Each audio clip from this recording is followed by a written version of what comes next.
está con nosotros el arquitecto Zenón Humberto Tiburcio Robles. Él es director del Centro INAH Sonora y vamos a platicar de eso que les adelantaba hace unos momentos. La etnia yaqui ya tiene en su territorio 24 piezas arqueológicas que son consideradas como sagradas. Muy buenos días, gracias director por acompañarnos. Buenos días, Rosalba, buenos días al público. Cuéntenos, ¿cómo es entonces que la etnia recibe de regreso 24 piezas que tengo entendido estaban en Suecia? Bueno, esta es una historia que pudiera ser una novela muy interesante. Lo que sucede a lo largo de la historia es que en los años 30 a la población yaqui se le obligó a pertenecer al ejército por revolucionario y se llevó había un batallón de yaquis en Tlaxcala. En este lugar de Tlaxcala coincide con que había un grupo de investigadores suecos ayudados por un par de hermanas noruegas que vivían en México y se relacionan con el general que comandaba este batallón y les permiten ver y ser testigos de unas ceremonias rituales del pueblo yaqui, la danza del venado y demás, ¿no? En los años 30, 1936, 30, por ahí, 34, 35. En esa relación ellos obtienen de este grupo de yaquis como, digamos, como regalo para poder hacer sus estudios, porque les interesaban mucho en esos tiempos. Todos los europeos andaban investigando las culturas de América y les dan estas piezas y se las llevan a Suecia para poder analizarlas, estudiarlas y ver de qué se trata. Después de casi 90 años, bueno, pues digamos que hace unos 10 años, una de estas piezas es identificada por una persona de origen yaqui. ¿Que andaba de turista? Que andaba de turista, que andaba en viaje más bien de relaciones internacionales de su grupo. Y pide al museo que se regrese esa pieza. El Museo de Suecia, con todo cuidado, porque había pasado muchos años cuidándolo, lo que hace es pedir información al Instituto Nacional de Antropología sobre ese tipo de piezas y ya informa que son más de una, etc. Y bueno, la historia puede ser muy larga, pero en 2017 y 2019 nuestra compañera Raquel Padilla Ramos, historiadora y conocedora del mundo yaqui, viaja a territorio de Suecia, identifican toda la colección, viaja con un grupo de yaquis y se logra certificar que sí, que son piezas yaquis, que fueron muchas de ellas hechas en territorio yaqui, que viajaron a Tlaxcala, y entonces se hace toda una gestión para que finalmente en 2022 todas estas piezas llegan a México, son resguardadas durante algunos meses por el Instituto Nacional de Pueblos Indígenas y justo la semana anterior se hizo entrega a territorio yaqui, a las autoridades yaquis de esta colección. ¿Cuál es el protocolo cuando alguien va a un lugar y se da cuenta que existe? Digo, no cualquiera puede darse cuenta que hay una pieza que le corresponde al patrimonio mexicano, cultural o histórico, pero ese es un tema que ya primero se resuelve entre relaciones exteriores. Sí. Aquí es una relación que se da primero también entre especialistas, digamos, entre museos. En este caso también depende mucho de las legislaciones de cada país. Esto es bien interesante porque también hay una tendencia en Europa ahora de que hay muchos países que están empezando a reconocer que saquearon los valores culturales de muchos países durante el tiempo de las colonias, cuando eran países coloniales, y empiezan a reconocer y han facilitado sus propias legislaciones para poder regresar a los países de origen estos tesoros, digamos, culturales. Y es el caso nuestro. Es el caso de esta colección que ya está en territorio. Y le preguntaba ahorita también por qué estas piezas son consideradas sagradas. Bueno, finalmente son piezas. Nosotros casi de cotidianidad, afortunadamente todavía vivimos en Sonora y particularmente en Hermosillo la ritualidad yaqui durante la Semana Santa, etc. La mayoría de los objetos que se utilizan para la ritualidad, para las danzas, etc., tienen una connotación ritual. Finalmente tienen una connotación que es que solamente se puede usar, algunas de ellas solamente en ese momento. Muchas de ellas deben de ser quemadas y eliminadas después, en fin.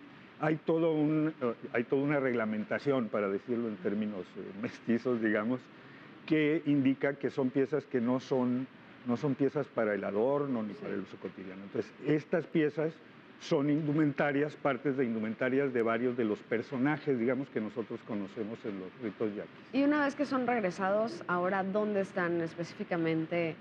¿Cuál es Están, el espacio? tuve el honor de estar presente en la entrega a las autoridades yaquis en Pueblo, en Vican, Pueblo, Ujú. en la ramada ritual con todos los gobernadores, y el acuerdo siempre fue que regresarían al territorio yaqui y ellos van a decidir qué hacer con ellas. Si las quieren conservar, si las quieren exhibir, sería interesante que las nuevas generaciones vieran esta parte de la historia, porque es una historia de resistencia, los yaquis en Tlaxcala reproduciendo toda su cultura como si estuviera en su propio territorio. Claro. Y además en condiciones muy difíciles, como soldados de leva, en fin, toda una historia bien interesante. Muy interesante esto que nos cuenta. Muchísimas gracias por compartirlo. Como lo dice, podría ser una película Sí, completa totalmente. sobre esto. Y bueno, vamos a seguir al pendiente de otras situaciones similares que se presenten. Y me gustaría también platicar sobre el reciente incendio que hubo en Cananea de un edificio histórico. Primero preguntar, ¿este edificio pertenece al INA? ¿Está bajo su resguardo? Y también, pues, ¿qué nos puede decir sobre el valor precisamente histórico y cultural de ese edificio? Primero manifestar nuestro pesar, digamos, por esta pérdida. Cualquier elemento de nuestra historia, tenga o no tenga protección legal, digamos, y ahorita lo especificaría, es muy lamentable. Sí. Pero bien, en el caso particular, se trata de un edificio de propiedad privada actual y que no está dentro de lo que la Ley Federal de Monumentos y Zonas Arqueológicas marca para ser protegida por el INAH como Ok. monumento histórico, porque es un edificio que se construyó y se inició su uso después de 1900. Sin embargo, en el año 2014 y se concretó en 2016, en 2014 que esta es una atribución de los ayuntamientos, el ayuntamiento hizo un decreto, digamos, y mencionó 43 edificios de Cananea como su patrimonio cultural e histórico.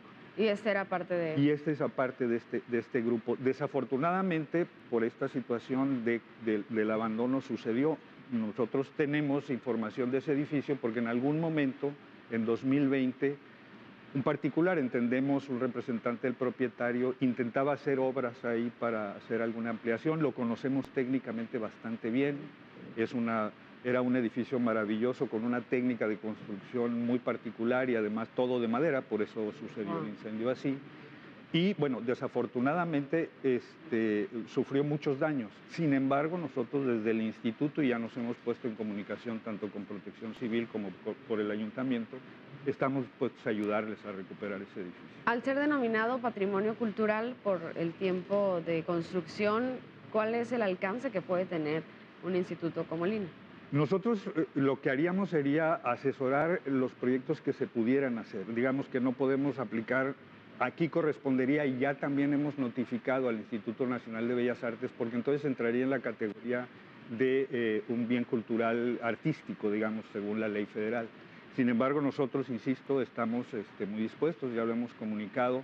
Nos encantaría poder acompañar el proceso de mejora de ese edificio. No sabemos si ya se tiene noticias del propietario, porque esto habría que verlo, y ya estaríamos con esa disponibilidad. Es un edificio que tiene una forma de construcción muy particular que sería una lástima que se perdiera, digamos, en términos de muestra Claro. de cómo se construían esos. ¿Cuáles otros son los más importantes en cuanto a edificios que tienen pues esta denominación también ya como patrimonio cultural de Cananea y que también tienen más de 100 años?